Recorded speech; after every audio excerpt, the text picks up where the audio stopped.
mentioned in the last video that I'm working on a prototype of a cat toy, and it's a two-wheeled RC car essentially, and it drags around this plush fish, which is one of our cat's favorite toys, and the fish is just tied on with a string. And this is a really rudimentary prototype, as you can probably see. It's a complete mess, but I wanted to take this video and talk a little bit about what's going well so far, sort of what this prototype is designed to test, and what needs to change. So let's take a look at the hardware first. The RC car has two wheels. Again, each wheel is controlled by an independent motor, and you can see these little micro metal gear motors. I got these on Amazon. They're really inexpensive, and they have little metal gearboxes, and these are designed to run at 1,000 RPM under 12 volts with no load. So it's a pretty modest gear reduction. You can get much slower motors that are geared down way further, and they'll have more torque. And when I first tested this toy out, I had a different radio. Check out my last video for my thoughts on that radio, which is the Radio Link AT10 version 2. I ended up returning that radio because of some limitations that I found with it. And instead, now I have the very well-regarded TX16S from Radio Master. And I'm going to talk about this radio and the configuration in this video a little bit later. But let's go back to the car for a second. So this cat toy, like I said, has two motors, and each motor is controlled by an independent electronic speed controller. Those are just zip tied down here. These are also just found on Amazon. I have no idea how good or bad they are. They seem like they're working okay. And if you aren't familiar with RC car parts, basically the RC car's radio receiver, which is this part right here, receives a signal from the transmitter, and then this part is just a decoder, so you could consider this whole thing the receiver. And the output of the radio receiver is a PWM signal, which is pulse width modulation. And so on each channel, there are 4 output channels here, each with a connector. Each channel has positive and negative for power, and then it has a PWM signal, which is this white wire. And the PWM signal varies from 0% duty cycle to 100% duty cycle. And that's how it communicates an analog value, a sliding scale from 0 to 1, essentially.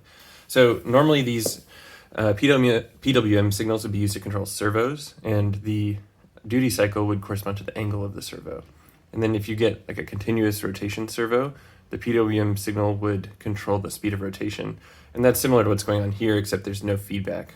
In a servo, a continuous rotation servo, you would have a known speed when you set the PWM value to a known percentage.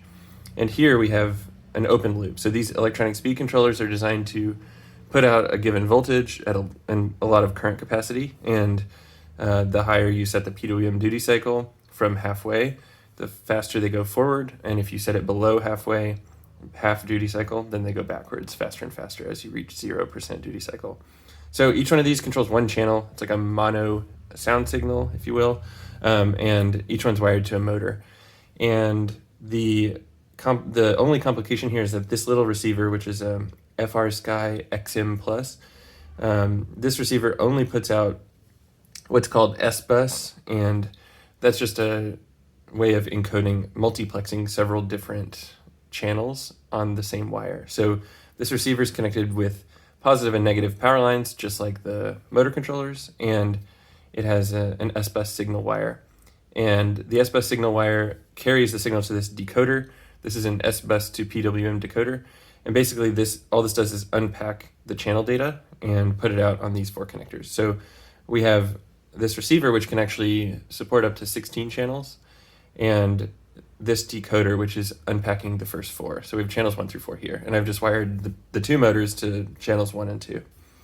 So that's great. Like this hardware the motors actually turn out to be powerful enough. When I was using the AT10-2, the receiver wasn't ever driving the motors at full speed. I think it wasn't using the full range of duty cycles that these motor controllers were expecting. So I'm not really sure what was going on there. I suspect it was just a configuration mistake on my part. But now the toy drives really quickly, and it handles okay. Like, it turns really well. But I'd say as a first prototype, it's okay. And there are a few problems. So one is that it's pretty unstable at high speed, as you might expect from this design.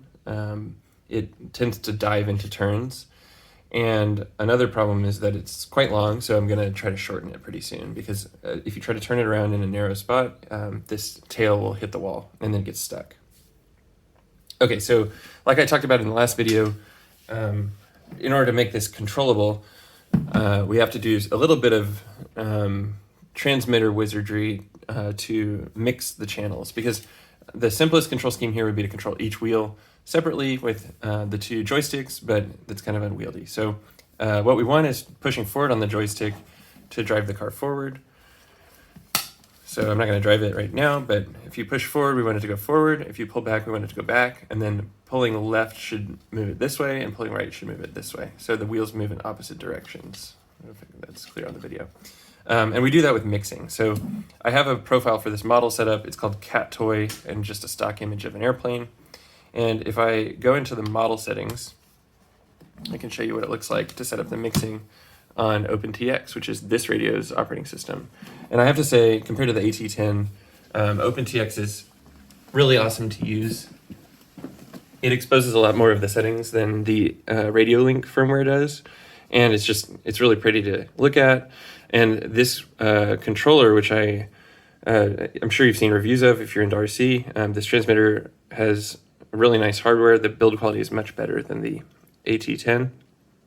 And I particularly like this metal wheel that scrolls between settings. My complaint with the Radio Link, if you haven't seen that video, is that it has a really odd combination of a joystick and a scroll wheel that feel really plasticky. So this is much less likely to, it's not something you're going to bump easily.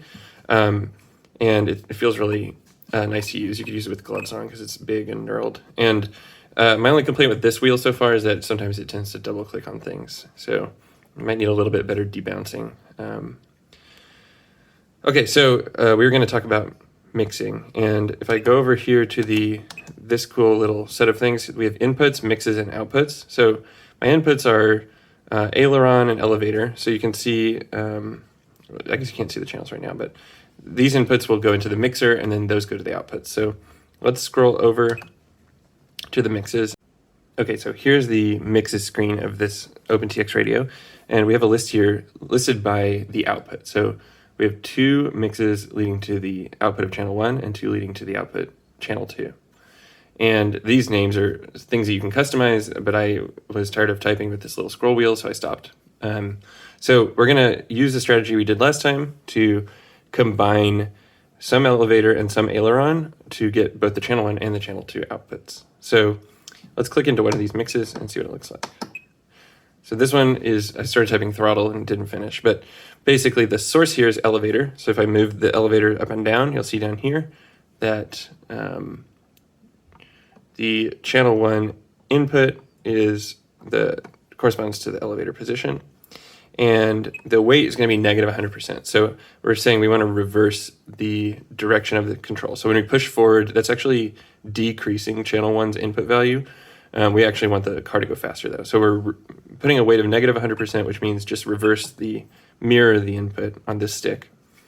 And as you already saw, this is under the channel 1 header. So we're saying basically from the source of elevator, from the source of channel 1, put out on the output of channel 1, and do that with a negative 100% weight. So it's going to just say invert the elevator control basically. And that'll control the left wheel inverted from the elevator direction. Okay, so let's go back out and let's look at the right wheel real quick. So again, the elevator control going into channel 2 this time. Say edit. So this one's exactly the same. The output's channel 2, the mix name is, or the source is elevator, and the weight is negative 100%. So we'll just see that the channel 2 output ends up inverted from the elevator control. Okay, great. So now all we have to do is get the car to steer. So let's go back to the left wheel. And so the channel 1 output will also be a function of the aileron input. And aileron is the deflection of the right stick to the left and right. So down here we have source is aileron. So that's the left and right motion of this right stick. And the weight is going to be negative 100% again. And that means that as we move the right-hand stick to the left side, you'll see the aileron value is actually increasing down here. and if we move it to the right, it's decreasing. So as we move this left, we want the left wheel to slow down, and we want the right wheel to speed up. So when we pull this to the left, we're going to put out on channel 1 lower and lower speed. And so this weight of a negative 100%, I think indicates that our, I think I might have wired both of these motors in backwards. But basically the, I should put this on focus lock. Here we go. Oops, not where I wanted it. Okay, so basically just kind of verify these things experimentally. And as you move the stick to the left, we want the channel 1, actually, is channel 1 the right-hand side? Nope, channel 1 is left. Okay, cool. So I think, yeah, the left-hand side motor's in there backwards. And then if we go down to channel 2 output, it's the inverse of the channel 1 output. So it's 100% and negative 100%.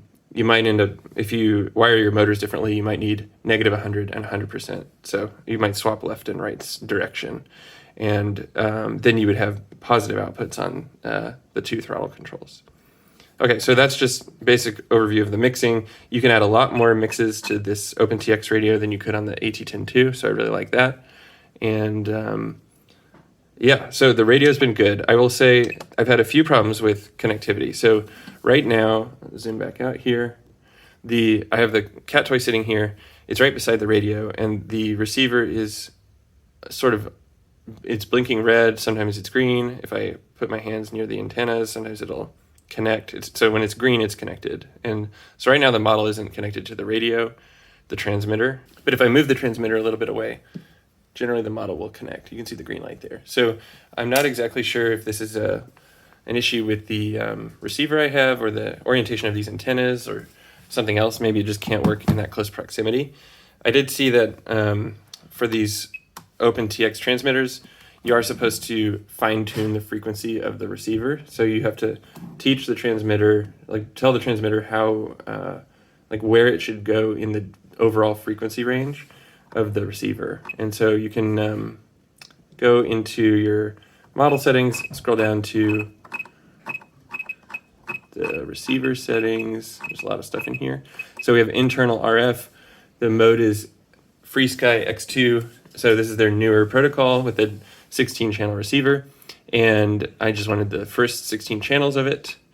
And there's this RF frequency fine-tune, and you can just set this number. Basically, you click on it and scroll left and right, and you see when the what values the receiver starts to drop out, and you want to find the midpoint between the two extremes. So I found it dropping out at something like negative 20 something and 90 something. So the midpoint of that is about 30, and that seems to have improved the reception a little bit, but there's still problems when it's this close. Okay, so I have the cat toy on the floor here, and I got my radio. I just wanted to show you all what the control scheme looks like. So if I push forward on the stick, car goes forward, pulling back brings it back, and then it can do 0-point turns left and right. And if you push up and to the side, then it goes forward and turns at the same time. However, you can see that it's pretty divey. So if I try to drive it in a straight line, as it gets up to any considerable speed, it just totally dives off to the left and right. And I think part of that is the design of this vehicle. It is two-wheeled, front wheel drive and front steering. So it has like very little to keep it going straight. And then another problem I think is likely the curve of the motor controllers. So I need to figure out how to adjust it to make it a little bit easier to drive. But I'd say it's a pretty successful first prototype, and I'll be tuning it up and eventually going to cover it with something soft so it doesn't hurt furniture and cats when it hits things. Anyway, thanks for watching.